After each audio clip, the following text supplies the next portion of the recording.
Caledonian McBrain and the Big Light present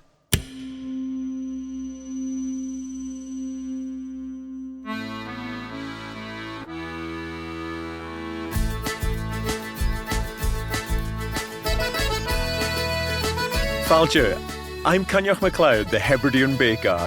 Originally from the Isle of Lewis, I'm an author, TV presenter and travel blogger. And I'm Natalie Galloway, a singer-songwriter from Fife.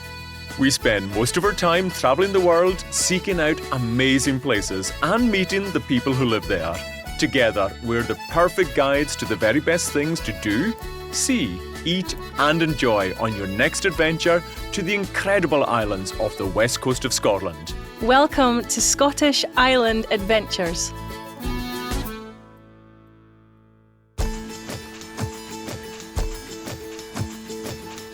This episode is all about Tiree and Coll. Famous for its beaches, bands and birds, Tiree has a bit of everything, including some really beautiful and unique houses, thatched traditionally and lime washed so they kind of look like cow print.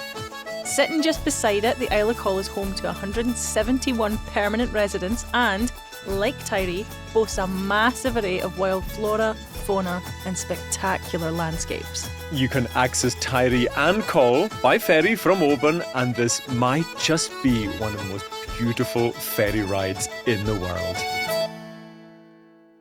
Coming up, I take to the waves when I get to try out some water sports on the north coast of the island.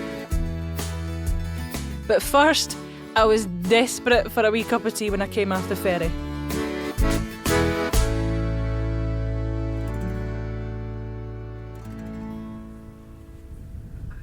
I am here with Rhoda at Tiree Tea. How are you? I'm very well, thank you. Yeah, good to see you. Good to see you too. It's a beautiful day. Cracking. Now, it is no secret to anyone that I absolutely love tea, so can we please go into the magical shed of wonders? We can. Yes. Come on. Alrighty. Oh, immediately the smell. I want to stay. Oh my! It gets better the further in you come. It's good, isn't it? So I understand that your family's been here for many generations. Is that right? Yeah, my dad was saying that he could track us down to sort of like the far corner of Coolus, this end of the island, somewhere into the mid 1600s.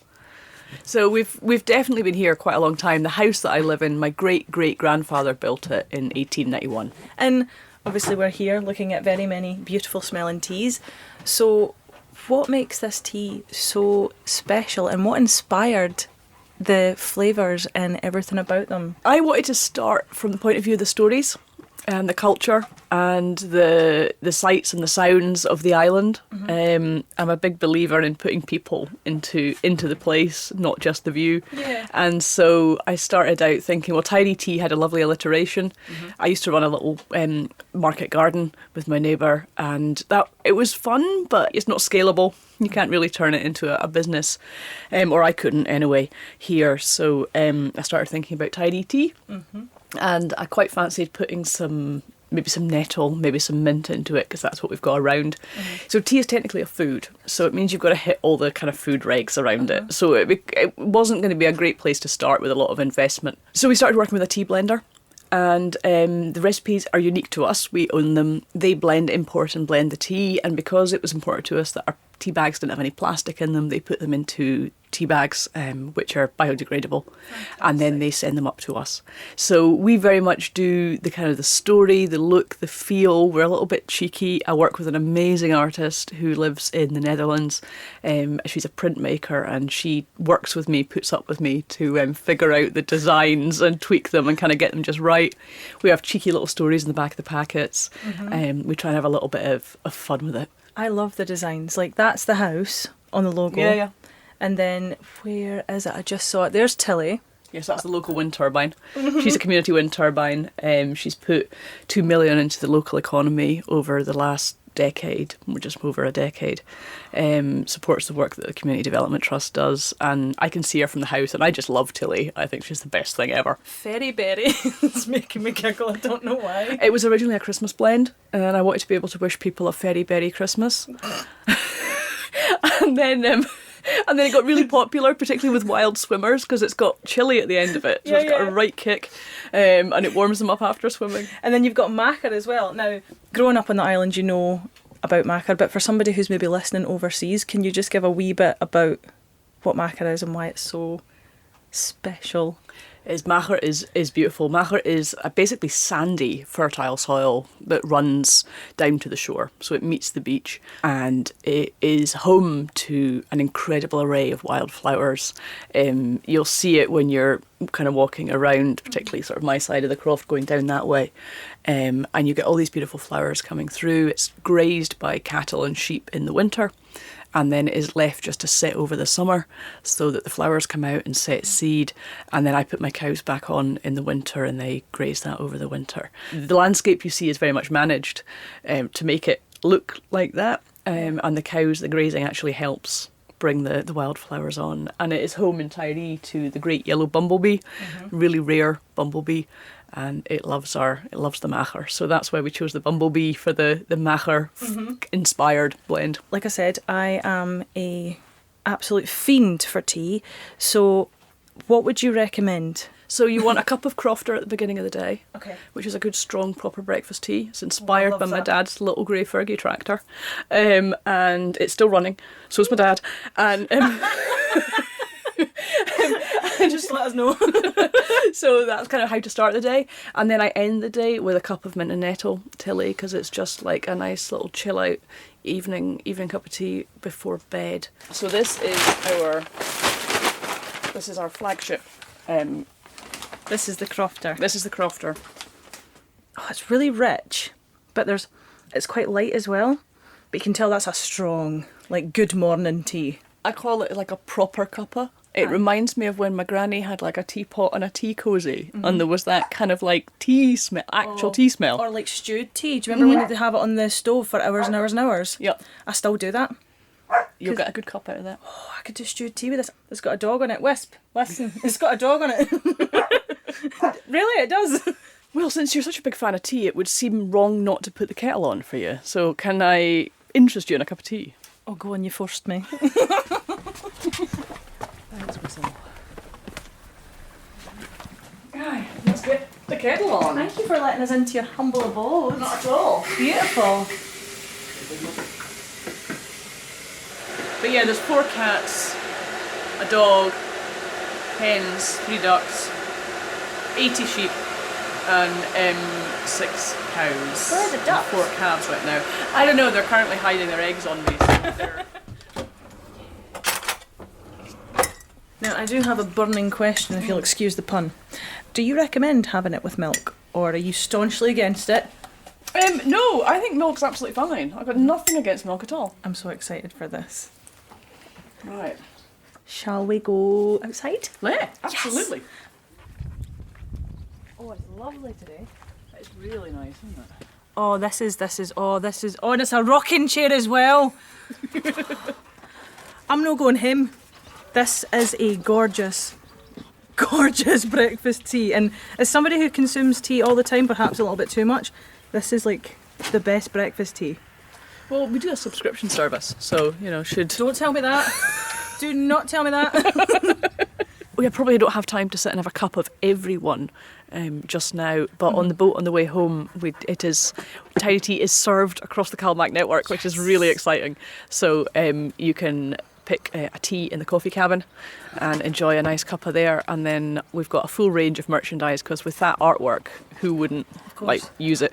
So we've got mugs and coasters and tea towels and all of that kind of good stuff as well. So. The designs are darling, like they really are. You got hoodies and everything as well. We actually started out at the Royal Highland show kind of with the tea, and we were trying to work out, it was one of our first shows, go big or go home, and trying to work out how to sell it to people, and my business partner came up with the idea of like just waving the packet under people's noses and saying, would you like to sniff a crofter? Did it work? Yes. So then the next year we arrived with stickers for it. So like you get people to sniff the tea and then saying, congratulations, I sniffed a crofter. We've just released a t-shirt with I sniffed a crofter on it. Need. It's not a want, it's a need. I must have it in my wardrobe. We don't take ourselves too seriously around here. Thank you so much for having us. This is delicious. You have done the world a service. The artwork, the story, the passion behind it and the love for the island, it really comes through with every single mouthful. So from one tea lover to another, thank you. Oh, thanks for coming along and chatting, and I'm really glad you enjoyed it.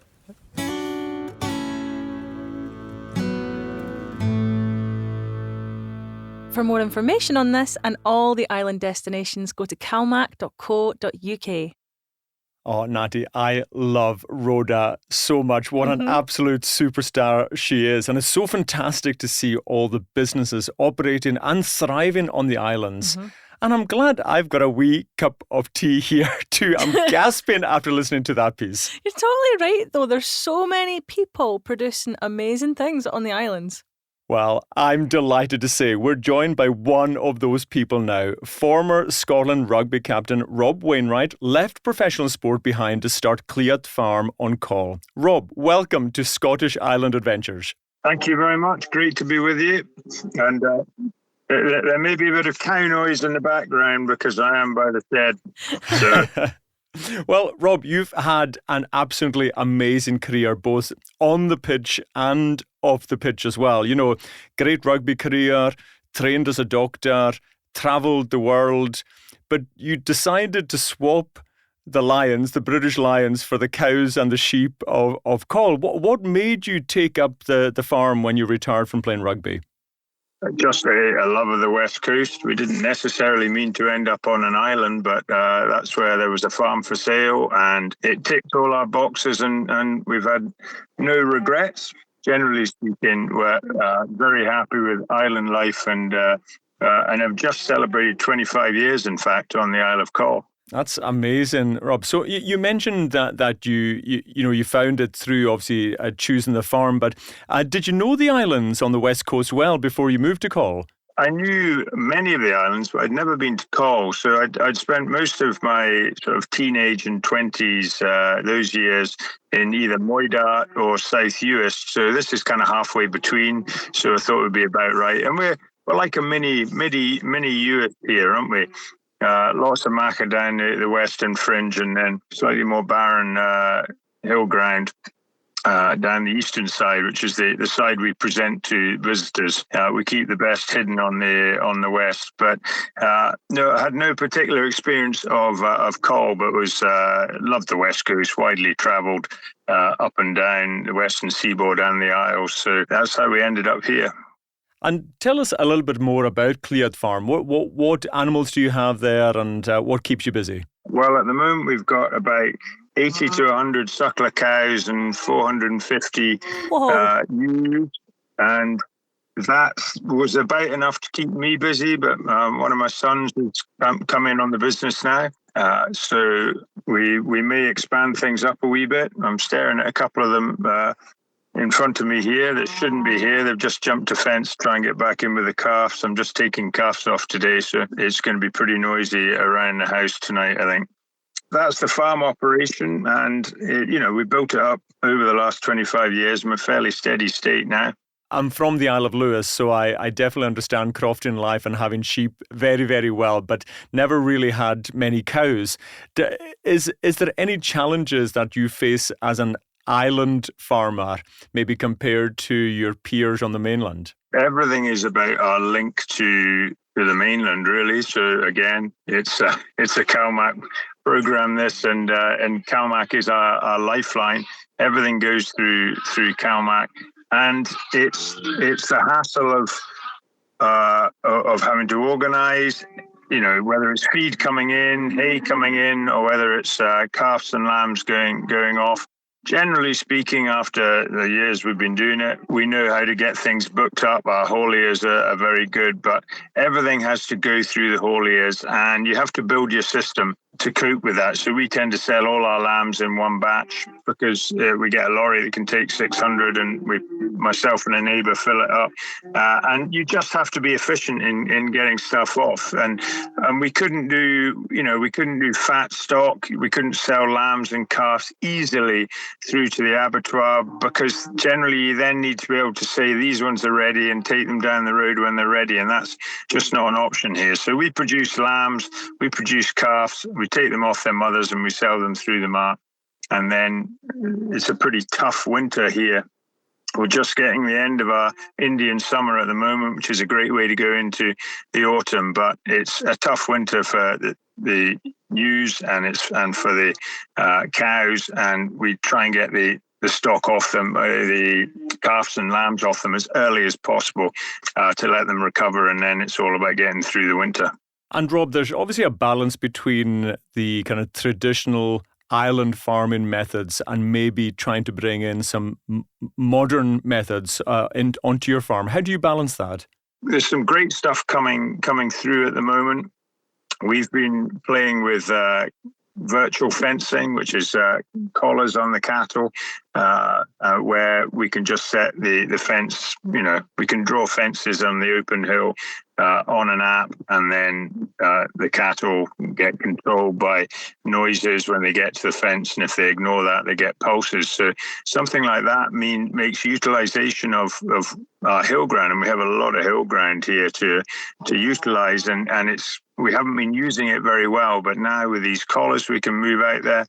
We've also got the challenges of trying to get carbon neutral status and do our bit to avoid the worst elements of climate change. So from that point of view, we use bolus technology, these are boluses that sit in the rumen of cattle and sheep. And we've been using them for quite a while to deliver trace elements, which are important for some of the areas of the farm that are short on certain trace elements. But now we're looking at using them. They will be releasing essential oils and bromoforms, and we don't know quite yet. It's an emerging technology. There are things that will reduce the methane production from the rumen. So there's a lot of really interesting stuff, modern stuff going in there. But the backbone of it is, a traditional breed of cattle, Ling cattle from the Isle of Ling, just on just off the mainland near Oban.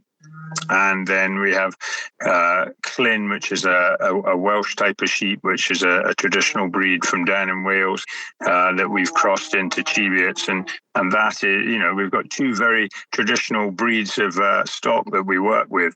But we're also, very happy to embrace modern technology. And these two particular things, the bolus technology and the cattle collars, have really emerged over the last year for us. Wow. It sounds like you're just constantly busy and you never sit down. But I would just like to say, first of all, Rob, I'm very excited to be talking to you. I really, really appreciate everything that you've done for Doddy Aid. I am Team North and Mids myself. But it sounds like you have your work cut out for you with all these animals and all these schedules. So I suppose I'm being a bit nosy here, but what is a typical day on the farm for you? Well, it's not necessarily what my wife Romaine would want. She'd like a bit more DIY and spending more time concentrating on family, the house, etc. But you're right, things are pretty busy. I do try and get a good work-play balance, try and make sure I take some exercise most days just to keep an old body going and helps me feel good as well. But yeah, the stuff for My Name's Doddy Foundation and other commitments on the island. We've just had Doddy's Disco Fest last weekend, which was I don't know how you describe it apart from it's just a lot of fun basically, and people coming over to have a dance on the Isle of Coll, not just Kaylee but a bit of grooving as well. So yeah, there's plenty to keep me busy.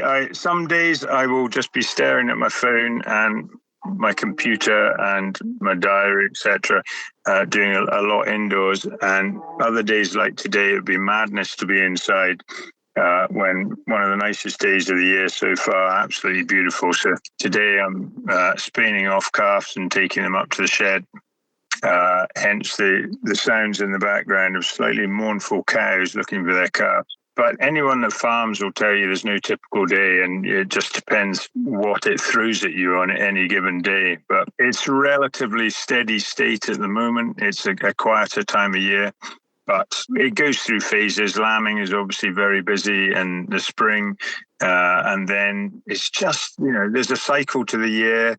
With shearing, the dosing schedule, getting the lambs off in August, and then getting the calves off now, the tups going out in November. And there's a cycle to it. And it's a fantastic way of life, particularly when the weather's like this. But it can be a bit tougher in the middle of winter. It made me really happy that after all of that, which sounds like you never sleep, or you wake up at about 2:00 in the morning and then you work all the way until 10:00 at night. I love that even through all of that, you just sounded so happy. You were like, it's the best job and it's never the same thing twice. So that's pretty inspiring, I've got to say. Now, you said, correct me if I'm wrong, you said, how long have you been on that island for now? 25? 25 years ago, we moved when our youngest son was 10 days old. We stayed on the mainland till he was born, and then moved up. And I have to pay credit to my wife, Romaine, because we moved into a static caravan outside a semi-ruinous house with 4 kids under 5. And then I promptly ran off, very regularly to keep the income coming in, covering the World Cup in 1999 and after dinner speaking, etc., doing some rugby writing. So it was a tough start. Life is a bit more steady state now, but we've got quite a large acreage here, and we put a lot of fences in 25 years ago. And the trouble with fences is after about 25 years, they're about ready for replacement. So another busy period coming up, I fear. It seems to be all guns blazing for you all the time, but by the sounds of it, you like to do a bit of everything, and you've kind of done a bit of everything. So as somebody who's been there for 25 years and has seen and done, maybe not at all, but most of it, what would you say are your must-dos when someone's visiting the island? What would you say is on the list of things you have to do? Well, most people come here and they talk about the beaches. On Coll, the beaches, we have a fantastic selection of beaches. What's particular about Coll is that we've got no unique selling point, is the way I see it. The USP, there isn't one. So Tiree's got the surfing, and lots, whiskey, and many of the island, Isla whiskey, climbing hills, sky, but we haven't got anything particular, so we don't have a huge footfall of tourists, which means if you go to a beach, you're unlikely to see anyone else on it. It's a far cry from Luscantire coming down to the beaches here. So walking the beaches, for me, fishing, I absolutely love fishing, and we've got fantastic fishing in the sea around here, and a few little hill lofts as well. But admiring the flowers, the machair flowers, there's so much to excite. And I've been doing a daily video on Facebook for the last 3 or 4 months. And I kind of decided during lockdown to do it because every day something throws itself at you on the farm and you go, oh, that's interesting. That'd be interesting to tell people about. So every day is different on a farm, and one hopes one never gets bored, but haven't so far. Well, I feel like you read my mind or something there, because I was just going to ask you about that. You document everything that you do on the farm because every day is different and you've always got a story to tell, which I love. So where, if people want to see that, which, I imagine they do, where can they find you and see what you get up to? I think I'm on Instagram because I'm on Facebook, and I just put it on Facebook under Rob Wainwright Cleared Farm, and try and do whatever presents itself. Some days nothing much of interest happens. Other days 3 or 4 things throw themselves at you. But it's been fun. I'll do it for another 7 months and then I'll switch off. And having done my year, but it's been fascinating. And there is so much to talk about in farming and in the countryside, in rural management, in just admiring what there is, whether it be the flowers, the birds, the natural history all around us, or whether it's the interesting parts of farming. There's always an interesting tale to tell or something interesting to point out, and I've really enjoyed sharing that. with whoever will listen. Well, Rob, it might not be as risky as professional rugby, but Tiree, your neighbour island, is well known for its water sports. In fact, Red Bull athlete Ben Larg, one of the world's most impressive up-and-coming surfers, hails from Tiree. I might never be as good as Ben, but I had to give it a go whilst I was exploring. Come on, I mean, I had to.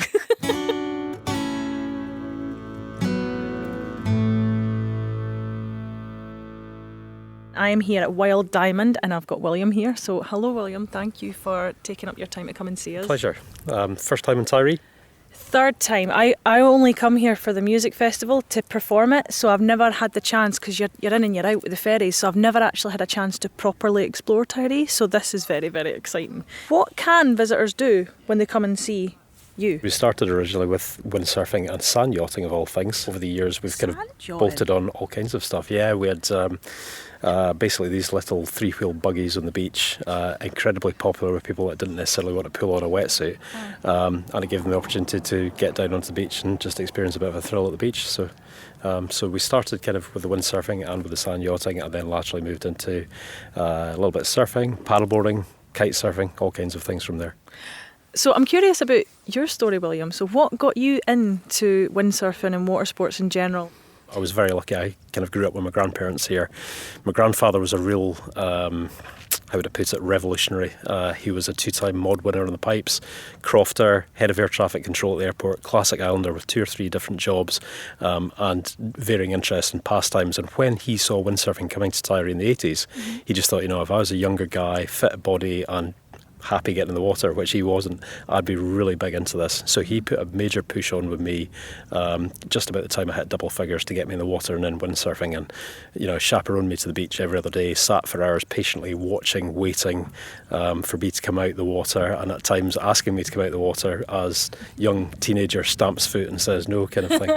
So I was very lucky to have that level of backup and support from an early age, from someone that really led me down a path that's it's kept me employed for nearly 30 years now as well. What a fantastic way to be initiated into sport.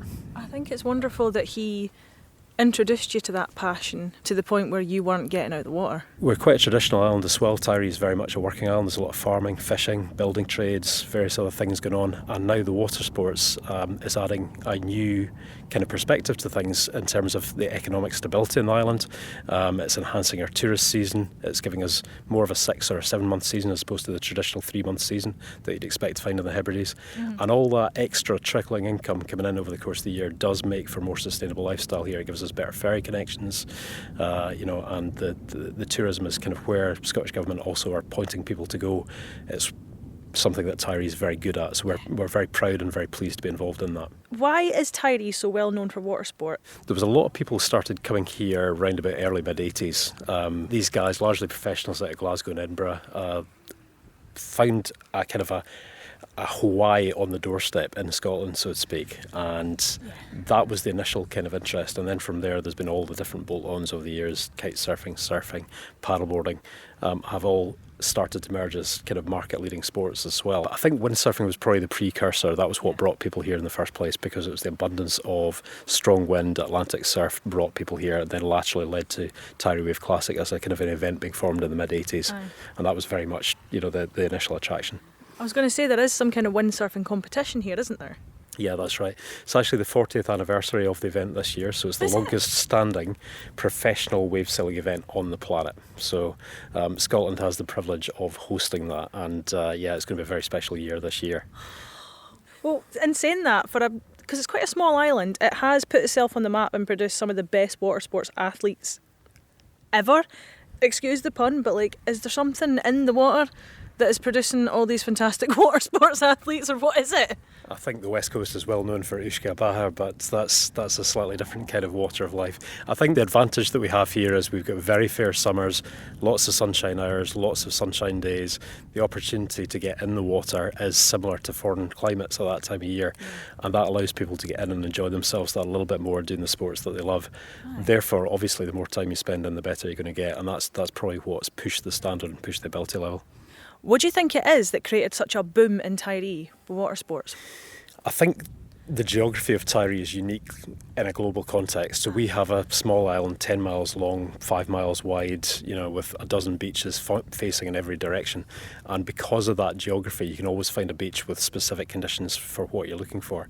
Had it not been for that, we've got fantastic beaches on a neighbouring island, Coll, but they don't have anything like the same kind of alignment or whatever. And you go to any of the other Hebrides, you've got the odd beach here or there, but Tiree is absolutely ring-fenced in world-class beaches, and that's the game changer.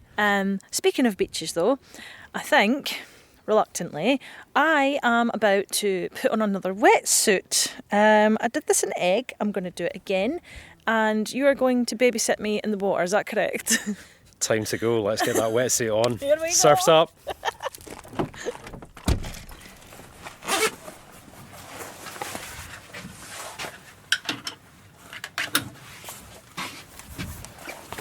Okay, got a wetsuit here for you. So I'll let you jump in here, get a change, and then we can head down the beach and see what we can do. Okay. Okay, there we go. Don't we look gorgeous? Look at us. We're like the Kardashians, you and me. Look at us. So we've got spread of boards. I think for first time, if you've not done any surfing before, something like an 8.6 is really good. Okay. Value, nice and easy, catch lots of waves, don't have to paddle too hard. Right. Let's see if we can get you in and catching some waves. That'd be good. I will attempt to catch as many as I can. The water is milky blue with a bit of turquoise and teal. And it's very pretty. And it doesn't look scary at all. William's got a big smile on his face. He knows I'm going to fall in. Lying down flat and hopefully the chin comes somewhere over the grey. But key thing, feel for your feet with the toes hooked over the back of the board. And once you've got that position, then you know you're on the right balance point on the board and you're ready to go. Right. From there, if you were standing with the board pointing back towards the beach and the water, you're looking out to see your wave coming. When you see that wave coming, you jump on like you've done there, and it's a freestyle style swimming stroke. Okay. So as to paddle the board, fingers together, long arms, deep hands, and try and generate as much power as possible. That's good, there you go now. And when you've dug good sized holes either side of the board, you know you're ready to go in the water. So let's go. Okay. I mean, okay.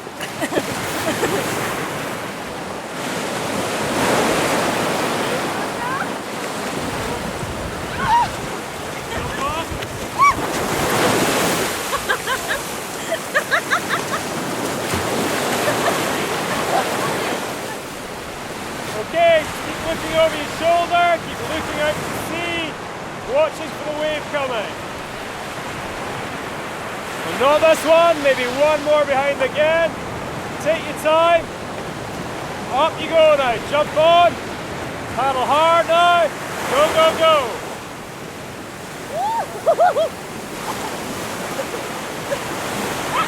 Well done, that was a good one. You're covered in sand, well done. That's a good thing, isn't it? Okay, help me get. Let's take you back in. I'm going. Okay, well done you. Thank you. Exhilarating. I'm all salty and sandy. That's okay. William, my new best friend and enemy at the same time. Thank you so much for letting me do that. That was exhilarating. I learned something new. I didn't quite have the strength to stand up yet because I kind of went face first into the sand like a little shovel. But that was amazing. Thank you so much for giving us your time and letting me do this. You did really, really well. Well done. That's a big step just to jump straight in, fast, powerful, crashing waves and have a go. So well done you. Thank you.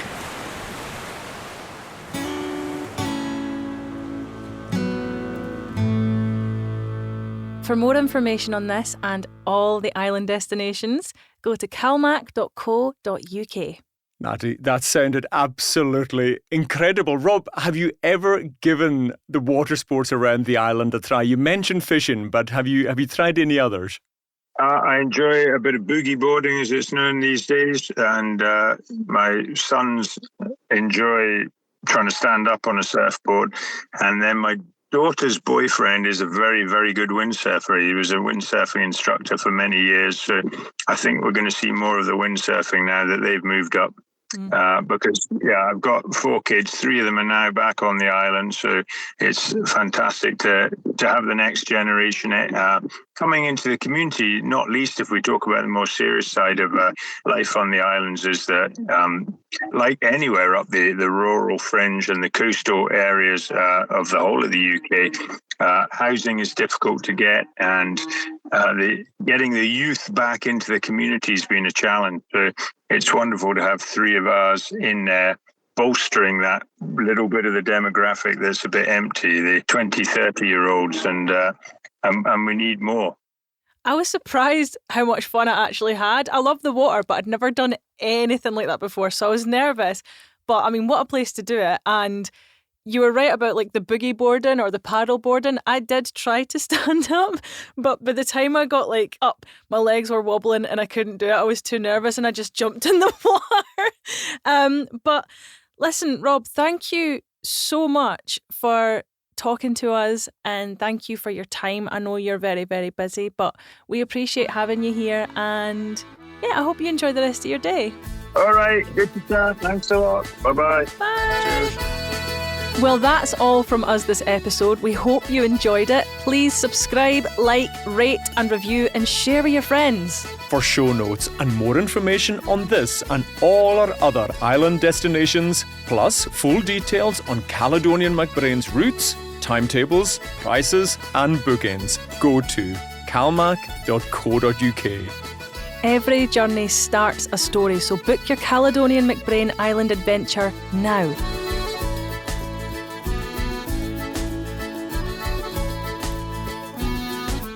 This podcast is brought to you by The Big Light. The presenters were Coinneach Macleod and Natalie Galloway.